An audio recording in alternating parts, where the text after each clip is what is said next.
Welcome, Gunrunner.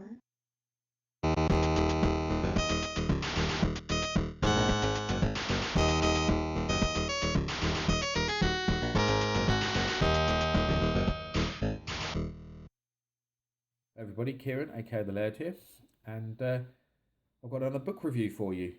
These have been coming thick and fast. I've said in my previous ones that I still have more to do, so I'm trying to clear my backlog, as I previously said. So here is another one, and this one is actually a book that's been out around a long time, but it was one that I somehow have never covered, and I'm not sure why. And I'll tell you the story behind what prompted me to do this video is that there's a very, very good Atari Jaguar group on Facebook that I'm part of, run by Lee. So shout out to Lee and his brilliant Facebook group.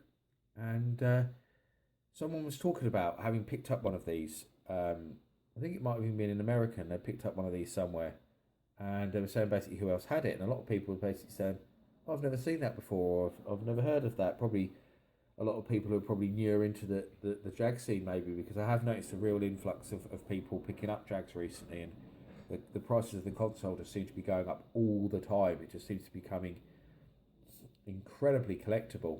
And I think that's because a lot of people are now starting to realise, hopefully through articles like the ones I've done for Retro Gamer, that the Jag isn't the horrible, terrible console that the press made it out to be for all those years, and it's actually got some really good titles on it, a lot of really great exclusives, and I always shock people when they say, "What? Well, yeah, but the Jag, it's just all 16-bit ports, didn't have any real good exclusives."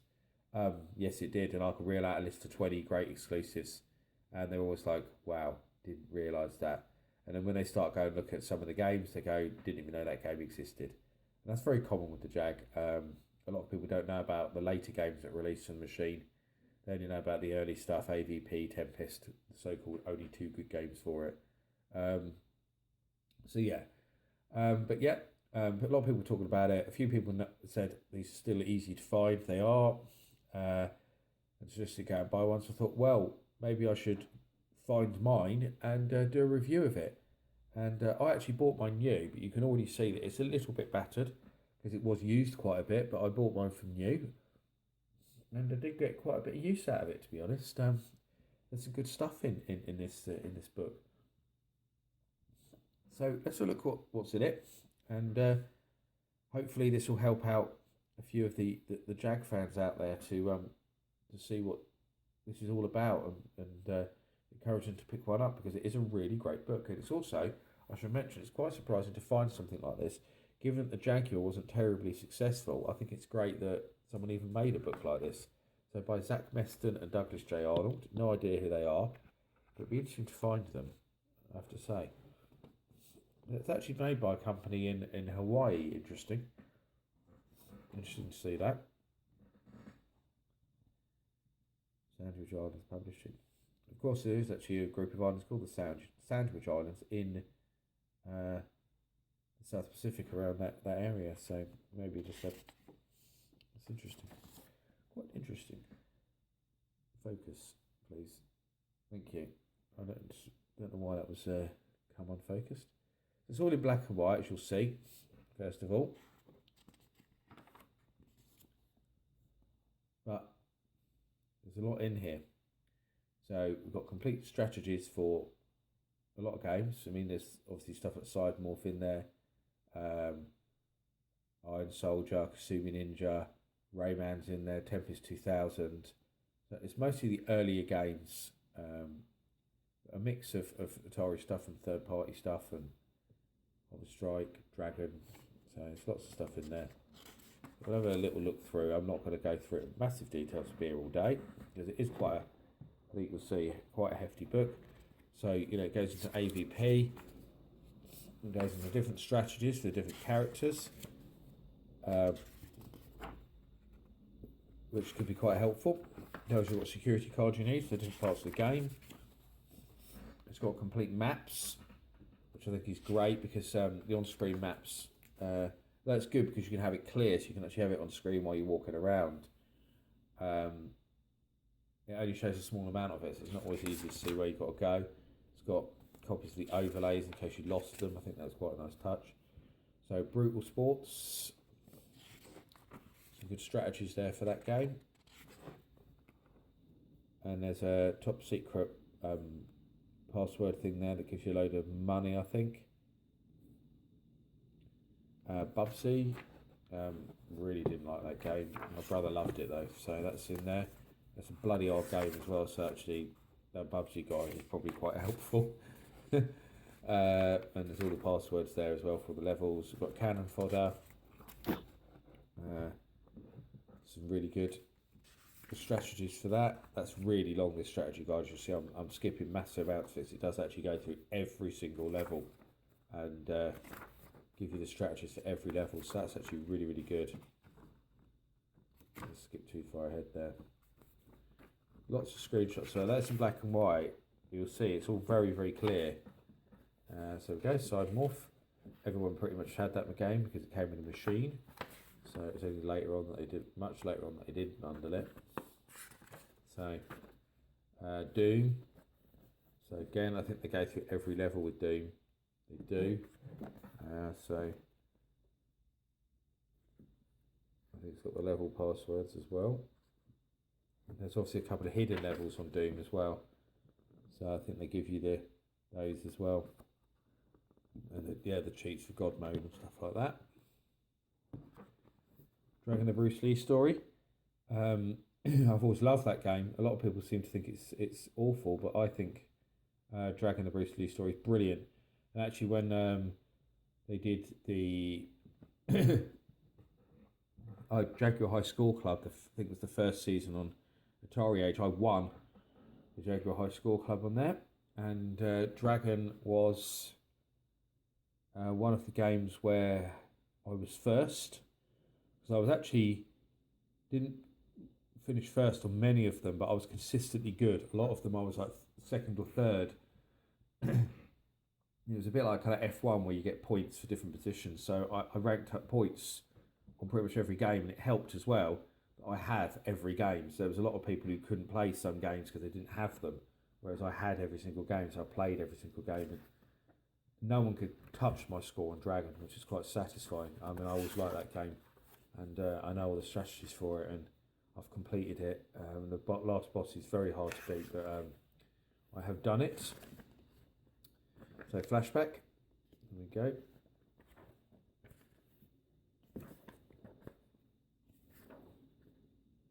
Another big game, so there's another lot of stuff on that.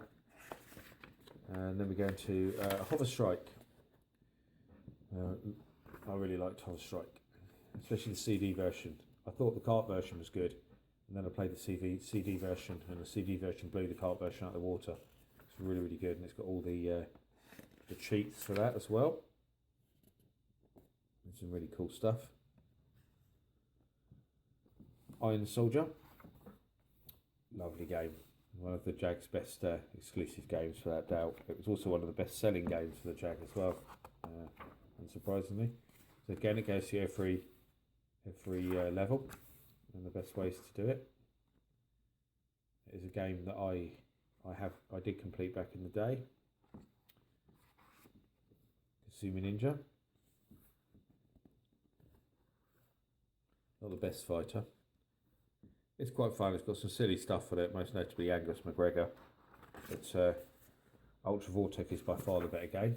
There we go, good old Angus. So it's got all your death moves in there, and your special moves, which is very helpful.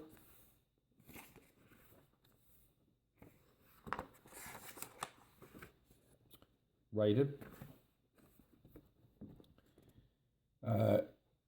Again, that was one of the games that I won on when they did the Jaguar High School Challenge. I can complete Raiden on the on literally on 3 credits. That's what we had to do. I think 3 credits, and I completed it and wrapped it. Went back. I think I got something like the 3rd level on the wraparound. So I'm amazingly good at Raiden. I've never been massively good at shoot 'em ups, but I'm really good at Raiden. I think I've just played the game a hell of a lot, so I just know the game so well. One of the first Jag games I picked up back in the day, so Got a lot of play. Rayman. So there we go. Nice game. It's not a lot on that because it actually had been released. It's actually a preview. When they made this book, it hadn't been released. So Tempest 2000. One of the Jag's most famous games. Not a Jag exclusive, but best played on the Jag because it's the other versions aren't as good. The Saturn and PlayStation versions aren't a patch on the Jag version. Even Jeff Minter will say that he didn't do those versions. And speaking of Jeff, there's an interview with him as well. Nice. Theme Park. Love Theme Park. The Jag version, in my opinion, is the best version out there, aside from the PC, because of the keypad. So you can use the keypad. Every button on the keypad has a different shortcut that you can use to take you to shops, rides, attractions, whatever. It makes the game so much easier than having, for example, played the Saturn version, where you have to cycle through lots and lots and lots of menus to try and find what you want. On the Jag version, you can use the keypad. Strangely, it didn't come with a keypad overlay. I just made my own very easily. I just made my own out of a bit of cardboard back in the day, it was very useful to do because saves you so much time once you know the keypad shortcuts.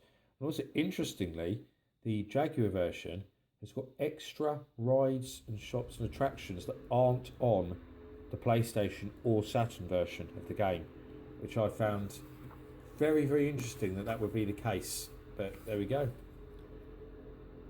Trevor McFur, Crescent Galaxy. Fortunately, we've got builders next door, and their noise has just started up again. So I'm hoping that it's not too intrusive. I've got doors shut and everything, but they are quite close to where I'm sitting. We've got Crescent Galaxy.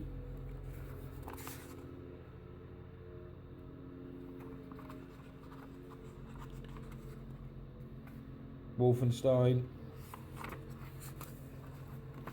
Again, all the maps for that, every level, which is good to see.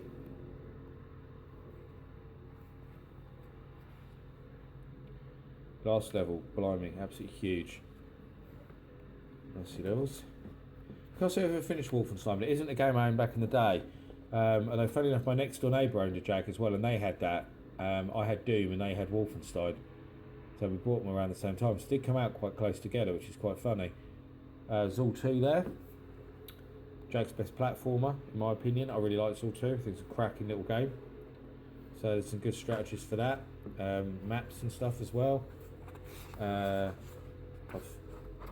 Some tips and cheats, which is good. Little ones there. Checkered Flag, Club Drive, so some other stuff that I haven't done strategy guides for. There's all the levels for Dido Dudes. Some more stuff for Tempest. Then you've got a Defender 2000 FAQ at the back as well, which is interesting. Kind of almost like a little thing they shoved in near the end. And Fight for Life, because Fight for Life hadn't come out at that point. It was although some magazines actually reviewed it early and hated it, and Atari went back and made quite a lot of changes to it, and people still hated it. So an interview with the designer, John Matheson, guy who designed the Jag, which is a great read, really, really long, and he talks about Jaguar 2 as well. Another Jeff Minter interview, and he talks about a lot of stuff in there, including working on the links. And the funny thing was, I was always trying to remember there was an interview, I've talked about it online before, where Jeff Minter talked about the links, and I could never find it anywhere. And I was always starting to wonder where it was. I flipping read that interview where he talked about the links, and it was only when I got this book back out of storage the other day that I realised that it was this book where he's talking about really wanting to work on the links. So great to see that. Finally remember where that interview is now. Andrew Whitaker. So he was one of the guys who did Alien vs Predator, for those that don't know. And that is pretty much it. Shows some stuff for their other games. They did like a book on 3DO and Genesis, Super Nintendo, all that. You can order their other books. And and that's the lot really. I mean, if you have a Jaguar, then you should really own this book, because I think it's a great book anyway. It's a great companion. It's got some really useful tips and sheets and things like that in there. There's some really great content in there, but also it's a nice collector's piece. So it's a kind of double whammy, and there isn't really anything else like this for the Jag, because it wasn't a successful console. Most people didn't bother to go and make books. I mean, if you had a SNES or a Mega Drive, the books like this were 10 a penny, but not for the Jag. So I suggest very strongly, if you don't already own this and you're a fan of the Jag, then you go and pick it up. It's a really, really great book, and I hope you enjoyed my little look at it, and I will see you all again soon for with another video. Thanks for watching. See you soon. Bye bye.